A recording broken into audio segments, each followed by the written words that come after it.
Olá, tão importante quanto o agronegócio, a agricultura familiar, aquela desenvolvida por pequenos e médios agricultores, ganhou destaque há pouco no Dia Mundial da Segurança Alimentar. Para falar sobre o assunto, convidamos Marco Aurélio Pavarino, coordenador-geral de extrativismo da Secretaria da Agricultura Familiar do Ministério da Agricultura. Marcos, vamos começar essa conversa por uma frase sua, por uma afirmativa sua, que eu acho bem interessante. A agricultura familiar é a principal produtora de alimentos no Brasil. Como é isso, né? Porque a gente tem a pujança do agronegócio, a gente sempre fica pensando e como é essa produção da agricultura familiar. Muito bem. Olá, Maurício. Primeiramente, queria agradecer a oportunidade de estar conversando com a TV Senado aqui. Para nós é sempre muito importante, do Ministério da Agricultura, da Secretaria de Agricultura Familiar, trazer um pouco de informações para o público de um setor tão importante como o nosso, né? Então, como você disse, nós temos uma pujança e é muito reconhecida a produção do agronegócio no nosso país, né? São décadas que a gente tem de tecnologia, de produção, que trazem divisas para o nosso país, né? As exportações todas de grãos, de carne, mas nós temos um setor também que é tão importante quanto, né? Que é a agricultura familiar, que hoje representa a grande maioria dos estabelecimentos rurais do nosso país, né? São quase 4 milhões de estabelecimentos rurais, segundo o Censo Agropecuário de 2017, quase 80% de todos os estabelecimentos rurais, e que participa de importante parte dessa produção, do valor bruto da produção que a gente tem agrícola. São quase 30 bilhões de dólares anualmente, né, que essa agricultura familiar participa.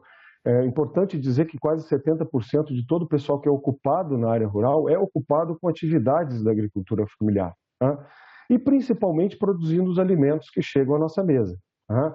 Então, quando a gente fala aí de todas as hortaliças que a gente tem, do feijão, de parte aí também do arroz, de parte da mandioca, de toda essa variedade, essa diversidade dos alimentos que nós temos na nossa mesa, grande parte dela é produzida pela agricultura familiar, por agricultores familiares, em todas as regiões do nosso país. A gente tem que também ressaltar aqui a produção, inclusive, da biodiversidade, dos alimentos da biodiversidade, né? Se a gente pega aí, por exemplo, açaí, castanha, só para ficar na Amazônia, mas também frutas no Nordeste, é dessa forma que a agricultura familiar traz esses alimentos, né, a partir das políticas de crédito, de assistência técnica, de inovação tecnológica que o Ministério também desenvolve, que traz esses alimentos até a mesa dos brasileiros, né?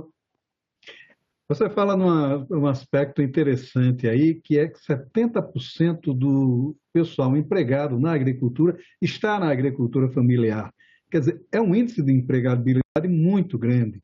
Quer dizer, a potencialidade de empregos dessa atividade é imensa, então, né? Quer dizer, vamos falar um pouco sobre isso, como é que se dá essa empregabilidade tão intensa na agricultura familiar? Muito bem. O próprio conceito da agricultura familiar, né, Maurício, traz assim, são pequenas propriedades, né, na sua grande maioria são pequenas propriedades, e por isso são caracterizadas também como da agricultura familiar, mas mais do que a dimensão, é toda a forma que se tem de apropriação desses recursos naturais, também de trabalho dessas atividades nessas pequenas propriedades. Em sua grande maioria, é o trabalho da família, né? O trabalho caracterizadamente da família, nessas atividades, tanto agrícolas quanto não agrícolas, hoje é muito expressivas, não agrícolas também, né? Artesanatos, turismo rural, toda essa parte, né? Para além, né, do rural propriamente, né?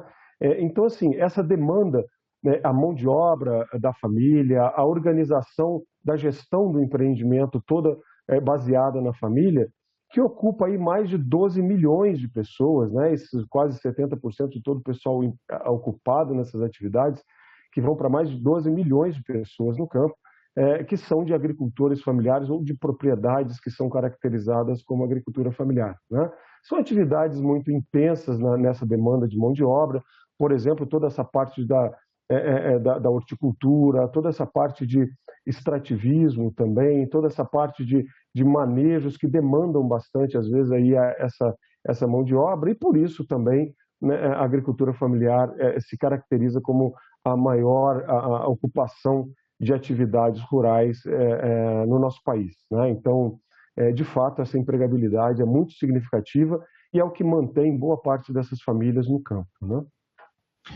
É interessante porque a gente assistiu, sobretudo a partir dos anos 70, uma migração muito intensa, do campo para a cidade, o êxodo rural, né, que foi um assunto muito debatido. Parece que hoje até está havendo uma inversão disso, as pessoas buscando melhor qualidade de vida nas cidades de médio porte e com o apoio da agricultura familiar. Até numa coisa que o sociólogo Gilberto Freire classificou como comunidades urbana, que seria uma Uhum. junção de urbana com rural. A gente já pode apostar nesse fenômeno hoje no Brasil? Eu acho que sim, a gente pode apostar sim, até porque, Maurício, a gente tem assistido uma revolução do campo também, né? E a parte tecnológica especialmente. Então, hoje, quando a gente fala, por exemplo, da conectividade, né? Isso é uma demanda real dos centros urbanos, mas também é uma demanda das áreas rurais, né? Então, os jovens, especialmente, que estão nas áreas rurais hoje, eles também demandam essa conectividade, ter o celular ali onde acessa as informações todas, os entretenimentos, obviamente. Mas, assim, hoje a gente tem um cenário bastante diferente do que a gente tem há 30 anos atrás, 3, 4 décadas atrás, né? Então, isso acaba proporcionando uma forma mais efetiva de que essa nova geração também fique no campo, né? Seja auxiliando os pais, né? Seja auxiliando nas atividades efetivamente da propriedade, ou até quando eles vêm para a cidade, se formam, se graduam muitas vezes e retornam para auxiliar também nessas atividades que são características ali do meio rural, né? E a gente tem, de fato, né, em algumas regiões, a região centro-sul, a gente tem assistido, de fato, um retorno mesmo, né, de parte dos jovens, que às vezes até por uma concorrência muito mais forte nas cidades, né, na questão da posição e colocação de trabalho, para também desenvolver atividades nas áreas rurais.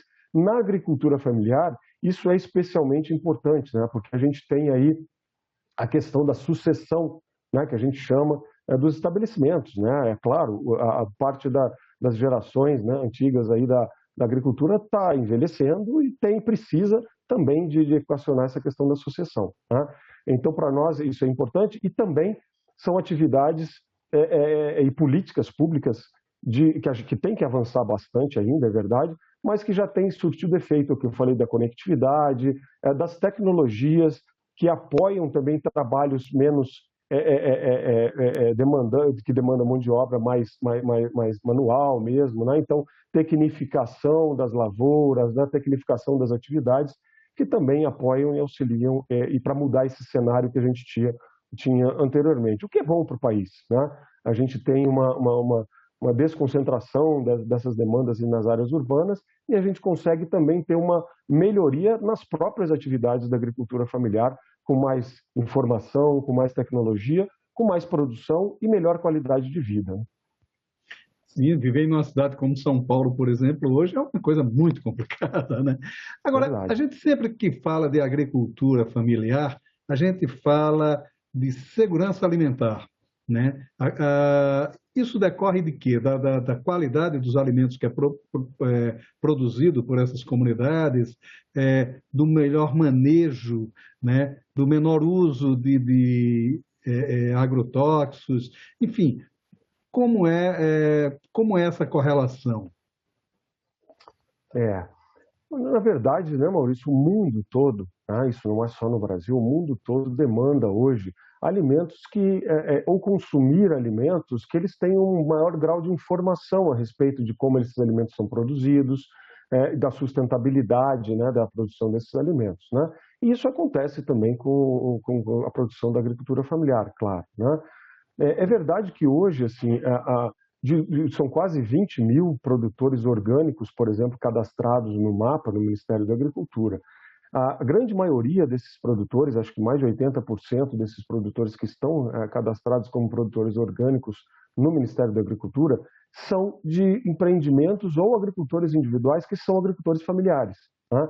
Então a gente pode estabelecer essa relação entre a produção orgânica, por exemplo, do país com a agricultura familiar, de uma forma muito consistente. Até porque, como eu disse antes, demanda mais mão de obra, demanda mais cuidado, demanda mais proximidade com essas atividades todas que são definidas. Né? E a agricultura familiar, seja por meio, inclusive, seja por conta, né, inclusive, de algumas dificuldades, né, de acesso, por exemplo, a alguns recursos, como crédito, eventualmente, que eles têm, eles precisam ter uma forma de apropriação desses recursos naturais um pouco diferenciada. Né? É importante também lembrar que os espaços da agricultura familiar não são espaços apenas de produção agrícola, né? São espaços de moradia, são espaços de vivência, são espaços de identidade cultural, inclusive. Né? Então, essa relação que a agricultura familiar tem com essa produção e também local de vivência, de residência, acaba trazendo também uma percepção dos consumidores assim de uma produção mais sustentável, de uma produção que traz também esse conceito da segurança alimentar. Lembrando também que segurança alimentar não é apenas, né, no conceito, nessa questão da qualidade dos alimentos e tudo, mas também na quantidade suficiente para a alimentação, né, do país, da própria população. Né? Então, tanto a grande produção como a produção familiar, todas elas compõem essa lógica da segurança alimentar. Mas, de fato, a agricultura familiar tem essa tendência de tratar, por exemplo, a produção orgânica, a produção agroecológica, de forma mais efetiva, né, nas suas produções. Tá? Então, isso acaba tendo um impacto positivo, né, por parte dos consumidores, que identifica. Hoje a gente tem o selo da agricultura familiar, né, nos produtos que são produzidos pela agricultura familiar, como um diferencial, como uma agregação de valor, inclusive, né, para esses produtos que mantém, que preserva esses conhecimentos, que preserva esses modos de produção e preserva também, por que não dizer, a própria biodiversidade. Né? Sim, e é interessante porque quando a gente fala em biodiversidade, a gente pensa muito na Amazônia. Mas se a gente for pensar, a cultura extrativista ela está espalhada por todo o país. A questão do palmito na Mata Atlântica, baru, né, e pequi aqui no Centro-Oeste, por exemplo, as frutas no Nordeste, né, a graviola, são frutas assim muito intensificadas nessa cultura do extrativismo. Quer dizer, como é que está também a ligação entre o extrativismo e a agricultura familiar e como é que um tem se apoiado no outro? Perfeito, Maurício. Essa sua leitura está absolutamente correta. Né? O extrativismo acontece em todos os biomas do nosso país. Né?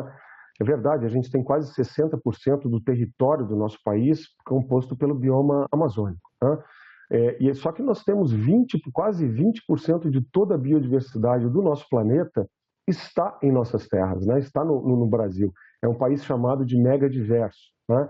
Mas a gente tem, para além da Amazônia, a gente tem os outros biomas que têm uma biodiversidade também fantástica, né? E que compõem esses 20% de toda a biodiversidade do nosso planeta. Né?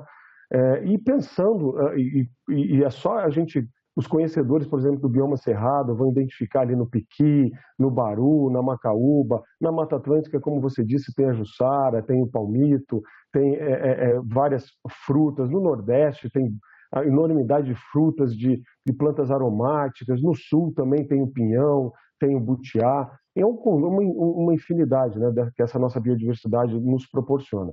E isso é fundamentalmente base também de atividades relacionadas ao que a gente chama dos extrativistas, né? Dos povos e comunidades tradicionais, que são caracterizados também como agricultores familiares, por uma própria lei. Né?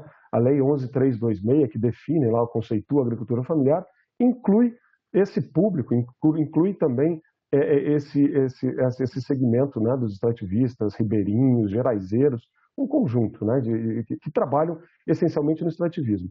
E pensando nisso, Maurício, a gente teve, em 2019, a ministra Tereza Cristina lançou um programa, que é um programa que abrange todos os biomas brasileiros, que se chama Bioeconomia Brasil Sociobiodiversidade, juntando conceitos exatamente assim. A nossa biodiversidade é de uma riqueza fantástica, não apenas na riqueza da própria diversidade das espécies, mas no potencial de geração de renda, no potencial de negócios, né, que são feitos às vezes há décadas, às vezes até séculos por essas comunidades. Mas só que o programa pensa em trazer também apoio e fomentar essas cadeias produtivas do extrativismo, da sociobiodiversidade, que ainda demandam muita tecnologia, apoio de crédito, apoio de assistência técnica do Estado brasileiro, né, porque elas não estão estruturadas. Então, é um programa que é composto por vários eixos, são 5 eixos, né? Tem o eixo do extrativismo, tem o eixo das plantas medicinais, aromáticas, condimentares, que também é um nicho de mercado muito importante. Tem a parte dos roteiros da sociobiodiversidade, como é que a gente reconecta, né, o urbano com o rural, porque a biodiversidade está no campo, ela está no meio rural. E às vezes se perde um pouco essa conexão, as pessoas acabam conhecendo isso lá na gôndola do supermercado, né? Mas lá no campo é onde ela acontece, né? Então a gente tem um eixo que se chama roteiros, apoiar turismo rural, processos de vivência, né? A parte das energias renováveis, que é um outro eixo, que é um potencial enorme que esse nosso país tem, tanto na parte solar, mas também na biodigestão, energia eólica, e por fim os potenciais do que a gente chama da agrobiodiversidade brasileira. O uso da biodiversidade mais com aspectos de agropecuários mesmo. A FAO reconhece mundialmente aí sistemas agrícolas de importância global e nós estamos trabalhando com isso também. Então, é dessa forma que nós estamos desenvolvendo essas políticas públicas para olhar de forma mais expressiva e efetiva para a nossa biodiversidade, para o extrativismo e apoiando esse segmento que trabalha de forma expressiva, que hoje tem uma entrada fantástica. Só a gente pegar açaí, castanha, piqui e vários outros produtos da nossa biodiversidade, não é, Maurício? É interessante isso, porque a grife Amazônia é muito chamativa, né? Eu lembro de uma certa época a Pirelli produzir pneus e dizer, olha, esses pneus são mais caros porque eles são feitos com a borracha da Amazônia, né? E recentemente a gente tem assistido muito a gastronomia se utilizar desses conceitos, quer dizer, vender como, digamos assim, um charme a mais a necessidade da preservação do meio ambiente e a necessidade de manter esses extrativistas em seus lugares de origem, dando uma melhor qualidade de vida a eles, consumindo os produtos deles, né? Como é que o governo está encarando isso? Como é que o governo está apoiando esse tipo de iniciativa? Esse é um ponto interessante que você traz, porque assim, se tem um setor que consegue exercer uma pressão mais efetiva, por exemplo, tanto na forma de produção, mas também na qualidade e no tipo de alimento, né, que quer consumir, são os consumidores. Né? Então, os consumidores têm esse poder, né, opa, estou demandando determinado tipo de alimento agora, que o mercado acaba se atentando para isso e modificando suas práticas e modificando também suas formas e processos produtivos. A questão gastronômica é típico isso, né? Então hoje a gente tem vários restaurantes, né, de grife, de alta gastronomia, que acabam se especializando também nessa oferta dessa culinária regional, que tem conhecimentos, tem tradição, tem saberes ali, e que acabam virando um pouco ali cartões de visita, né, em relação às formas, né, de uso dessa biodiversidade. Marcos, muito obrigado pela sua participação aqui no Cidadania. É sempre importante a gente estar falando sobre a agricultura familiar, essa diversidade brasileira. Muito obrigado pela sua participação.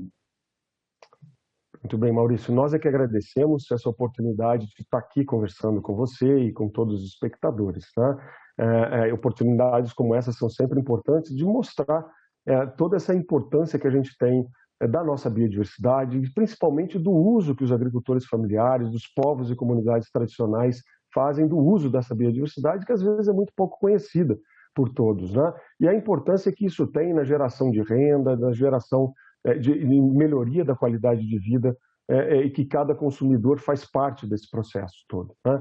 Então, é isso que nós estamos fazendo no âmbito do Ministério da Agricultura, da Secretaria de Agricultura Familiar. Estamos sempre disponíveis aí para quando você quiser mais conversas como essa. Muito obrigado. Muito obrigado. Se você quiser rever esta ou outra entrevista do Cidadania, é só acessar nossa página na internet, senado.leg.br/TV, ou canal da TV Senado no YouTube. Obrigado pela sua audiência e até o nosso próximo Cidadania.